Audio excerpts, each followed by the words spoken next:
Terus balik lagi sama gue di Martin, dan ya pada kesempatan kali ini gue akan mengupdate untuk Bitcoin, kemudian juga untuk Ethereum teman-teman ya. Jadi terakhir update itu sekitar 5 harian yang lalu ya. Di sini ada Bitcoin, kemudian Shiba, Habar juga udah beberapa kali kita update, dan ya kita juga sempat lihat ya beberapa hari terakhir belakangan ini Habar tuh lumayan strong naiknya dan akhirnya reject koreksi kembali gitu ya. Jadi ya kongres lah buat teman-teman mungkin yang udah, kita ini udah bahas sekitar 10 harian yang lalu ya, sekitar 2 minggu yang lalu kita berarti udah bahas. Jadi mungkin buat teman-teman yang sudah akumulasi dan udah gain profit ya bisa take profit ya ketika memang si Habar ini sudah hit ke beberapa target resistennya.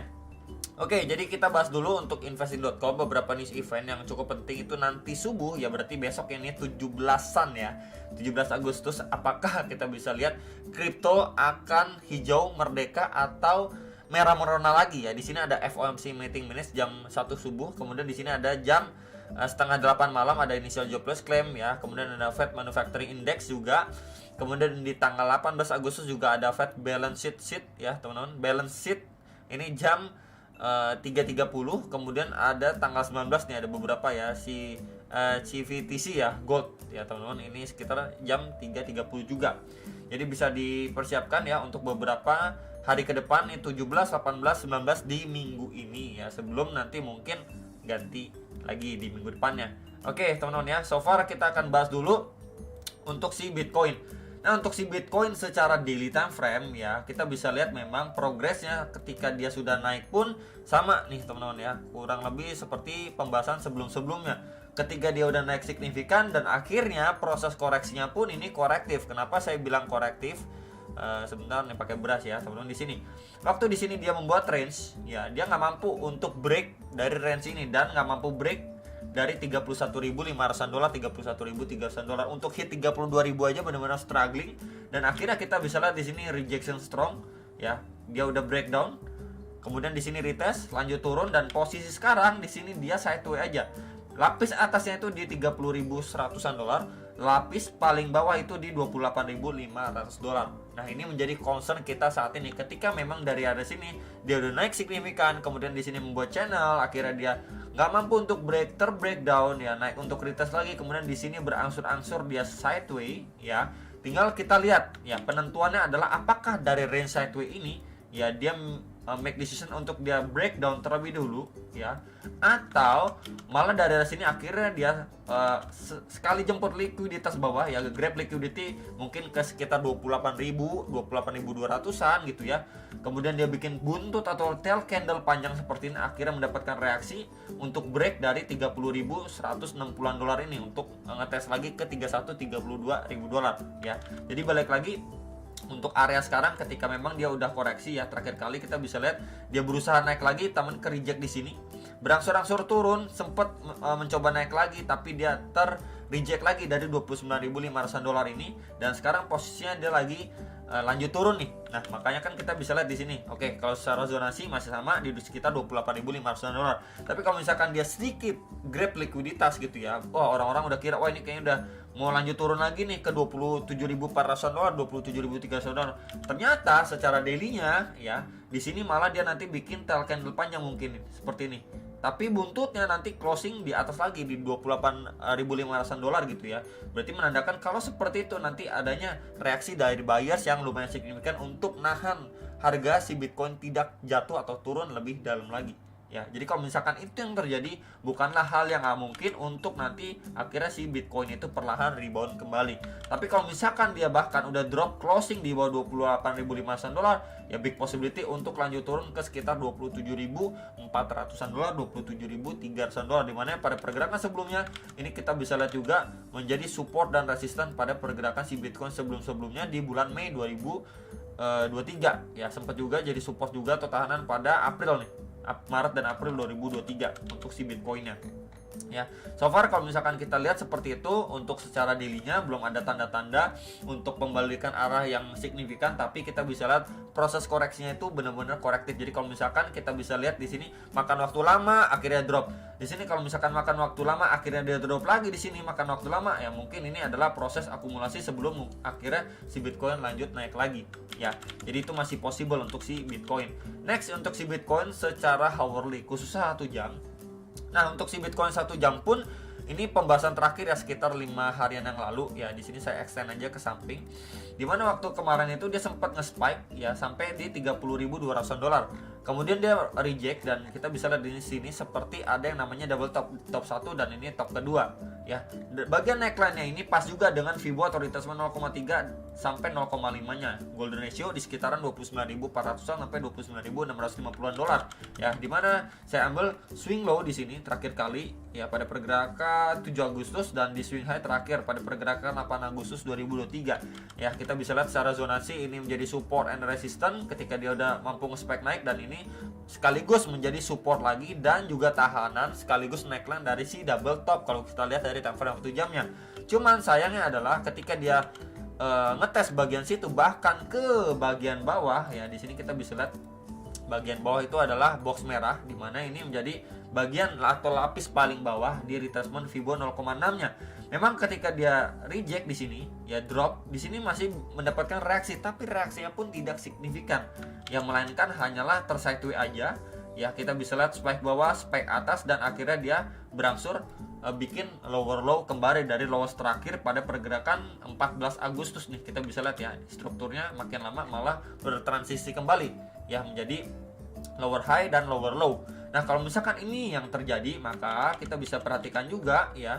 Di sini akan coba saya extend juga untuk si Fibo dari kakek Fibo. Sebentar. Oke, saya extend ke samping. Nah, ya.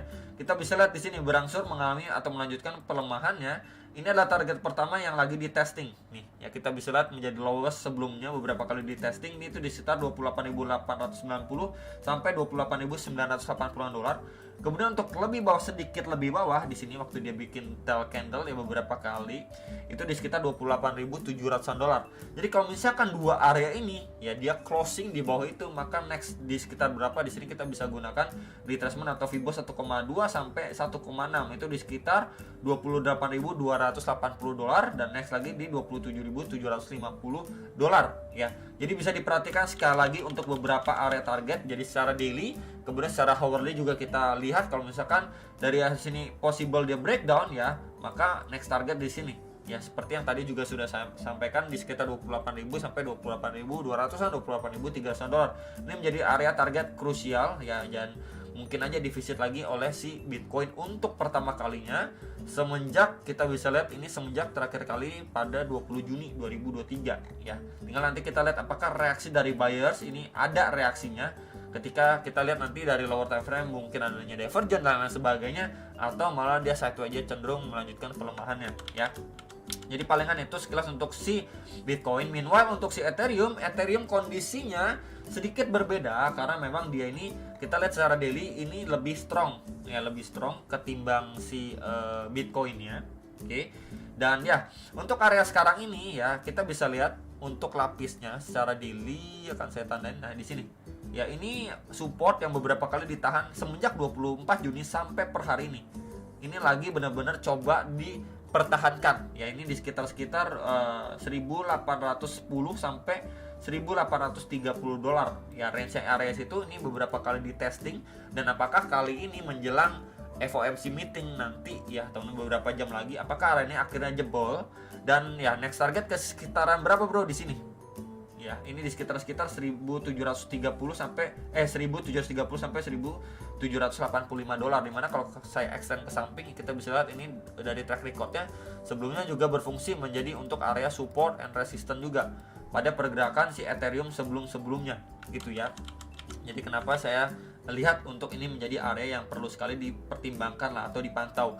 Kemudian kalau kita gunakan juga untuk Fibo ya dari swing low di sini ke swing high yang terakhir, maka ya kita bisa lihat ya di antara beberapa area yang tadi juga sudah saya sampaikan, di sini juga ada retracement atau Fibo ya, ini 0,3 udah endosor udah jebol, dan ya concern kita itu di sekitar 0,5 sampai 0,6 nya itu di sekitar 1779 sampai 1823 dolar. Ya, ini menjadi area krusial untuk si Ethereum. Apakah memang dari sini dia melanjutkan pelemahan, baru adanya reaksi dari buyers untuk ngangkat, berarti dia nge-grab likuiditas bagian bawah, plus juga sebelumnya ini menjadi area tahanan atau support sebelumnya dari si Ethereum. Ya, jadi sedikit fake out lah bisa dibilang, baru harganya bisa terangkat kembali. Ya, nanti bisa diperhatikan lagi untuk area itu kalau misalkan dipantau secara daily time frame. Nah, kita coba lihat ke lower time frame seperti time frame 1 jam ya di sini.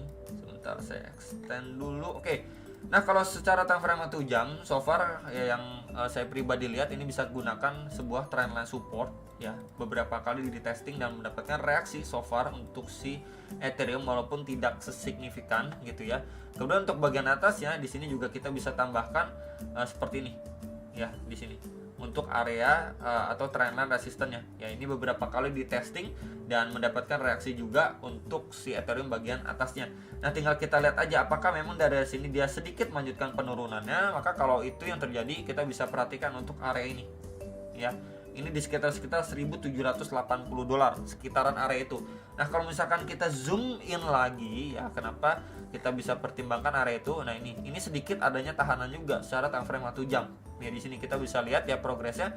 Waktu di sini dia ngangkat naik ya. Kemudian di sini seperti dia create base sedikit sebelum dia lanjut naik lagi ya. Jadi at least di sini berarti adanya buying power lagi yang ngangkat lagi harga si Ethereum melaju lebih tinggi ya. Jadi sekitar 1.775 sampai 1.781 dolar lah kalau misalkan saya bilang.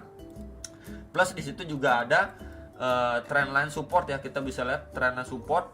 Apakah memang nanti progresnya yang kita lihat seperti ini ketika di sini ya dia mendapatkan reaksi ya, kemudian di sini juga little sideways naik lagi, dia berangsur turun, bisa aja dari sini dia lanjut turun lagi ya, fake out sedikit, little bit fake out, kemudian lanjut naik lagi, bahkan ngetes ke box merah ini lagi ya. Jadi bisa diperhatikan untuk skenario yang ini kalau memang untuk menjelang jam 1 subuh nanti, apakah memang the Fed memberikan statement yang istilahnya nggak menguntungkan lah ke market. Jadi kalau misalkan itu yang terjadi, masih possible untuk skenario ini terjadi pada pergerakan si Ethereum. Jadi bisa perhatikan beberapa area yang tadi juga sudah saya sampaikan dari high ke lower time frame-nya. Palingan itu yang pengen saya update ke teman-teman sekalian. Hopefully bisa terbantu dengan adanya analisa dari saya. Jangan lupa analisa kembali dan sampai jumpa di next video. Selamat profit.